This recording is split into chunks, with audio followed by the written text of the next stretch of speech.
Welcome back to King 5 Weekend Mornings. Meteorologist Leah Pezzetti getting you ready for the weekend where we're starting off pretty comfortable right now, but we definitely heat up. We're warming up today, but I have some good news.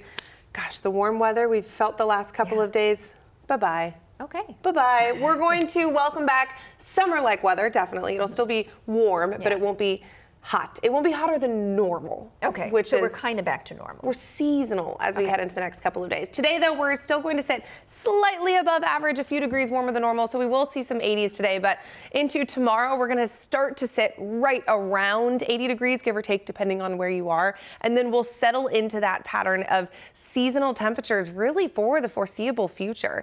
A live look from our Queen Anne camera right now, some high clouds out there. You also probably will notice the bright blue skies starting to return. Here's a look at your daytime hours today. Warming into the 70s for most of the day, but we will tap those 80s into the afternoon. The farther south you are, the better chance you have of hitting the 80s.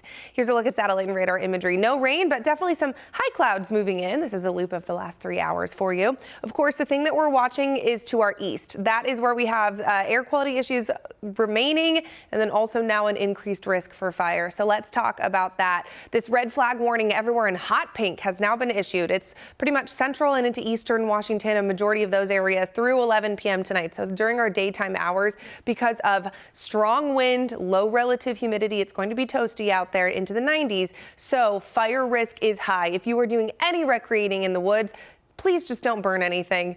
Let's just eat cold sandwiches, shall we? Here is a look at our air quality alerts that are in place. Western Washington definitely getting that clearing. We're pushing all the smoke off to the east, though, so they are still under those air quality alerts east of us. Let's talk about that wind into this afternoon. There are those gusts, especially on the eastern slopes of the Cascades. This is called onshore flow. We're pushing air from the west to the east. It goes over the mountains. It picks up when it goes down the other side of the mountain, so that's why it's stronger off to the east. Gusts in the 30 to 35-mile-per-hour range both today and also tomorrow, with those relative humidities getting into the teens and in some cases single digits possibly. That is bone dry air, everybody. Warm and windy, not what we want to see.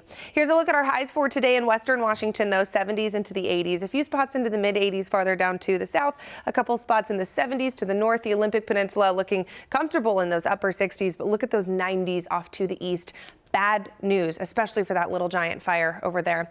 As we head into tomorrow, we're going to cool things down a little bit. So a few 80s still on the map, but definitely a little bit cooler. And you know what? We really don't have any rain chances in the near future. Definitely not this weekend and into early next week. End of next week, though, that's where we could see some potential changes.